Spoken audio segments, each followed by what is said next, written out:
আর সেই কারণে বাংলার মানুষ প্রত্যাখ্যান করেছে মমতা ব্যানার্জিকে।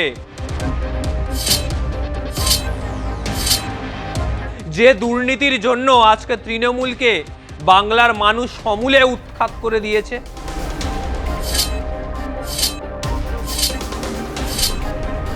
বহু ভুল পদক্ষেপ, যার প্রায়শ্চিত্ত হয়তো ক্ষমতা থেকে সরে গিয়ে আজকে করতে হচ্ছে মমতা ব্যানার্জিকে।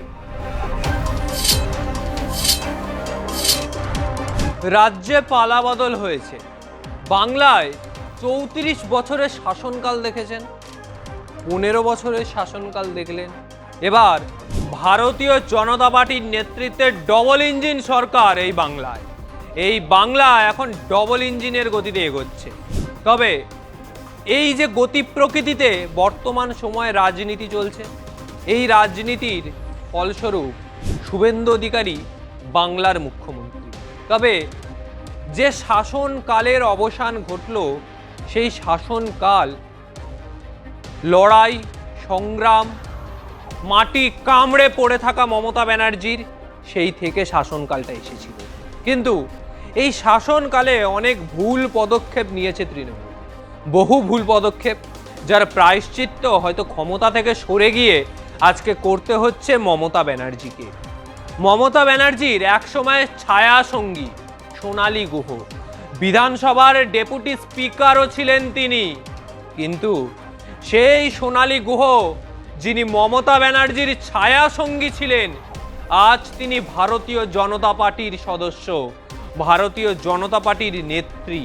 শুভেন্দু অধিকারীর হয়ে নন্দীগ্রাম থেকে ভবানীপুর তিনি সভা করে বেরিয়েছেন। আজকে মমতা ব্যানার্জির গড়ে ভবানীপুরে মমতা ব্যানার্জিকে হারানোর জন্য সভা করলেন এই সোনালী গুহ। এই নির্বাচনের সময় আমরা সেটাই দেখলাম।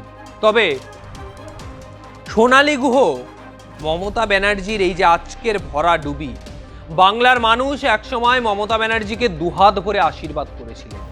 তবে আজকে সেই আশীর্বাদের হাত যখন মমতা ব্যানার্জির মাথা থেকে তুলে নিলেন, পাশে গুটি কয়েক লোক ছাড়া আর কেউ নেই। আজকের এই ভরাডুবির ঠিক কারণ কি? সোনালী গুহর সাথে সরাসরি সাক্ষাৎকার হয়েছে। সেই ইন্টারভিউ থেকে সোনালী গুহ ঠিক কি বলেছেন, একবার সেই দিকে নজর রাখুন। হ্যাঁ, তৃণমূলের ভাঙাই ছিল, ভাঙা মানে এটা অনিবার্য হওয়ারই ছিল। আমি তো আজকে তুমি বলছো, আমি তো মনে করতে পারছি না, আমি মাঝখানে একটা স্ট্রোকের আমি আক্রান্ত হয়েছি। আমি নিশ্চয়ই তোমাকে বলেছিলাম, তোমাদের স্মৃতি তো আমার থেকে বয়সে, তুমি আমার ছোটো ভাইয়ের বয়সী হবে, তো নিশ্চয়ই আমি বলেছিলাম, তাই জন্যই তুমি আমাকে মনে করাচ্ছ। তৃণমূল কংগ্রেসের কিন্তু আর ঘুরে দাঁড়ানোর কোনো সম্ভাবনা নেই। সোনালী গুহর মন্তব্য আপনারা শুনলেন। মমতা ব্যানার্জি বাংলায় ব্রাত্য হয়ে গেছে, আর সেই কারণে বাংলার মানুষ প্রত্যাখ্যান করেছে মমতা ব্যানার্জিকে।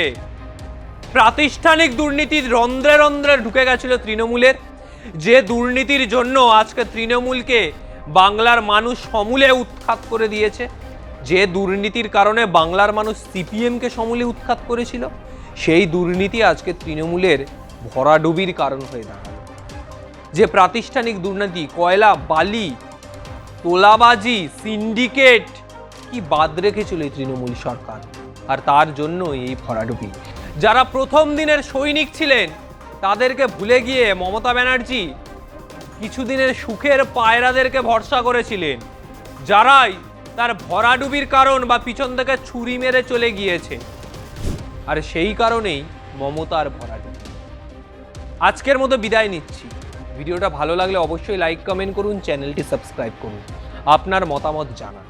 আগামী সময়ে আর কোন কোন বিষয়ে ভিডিও দেখতে চান অবশ্যই জানাবেন। নমস্কার।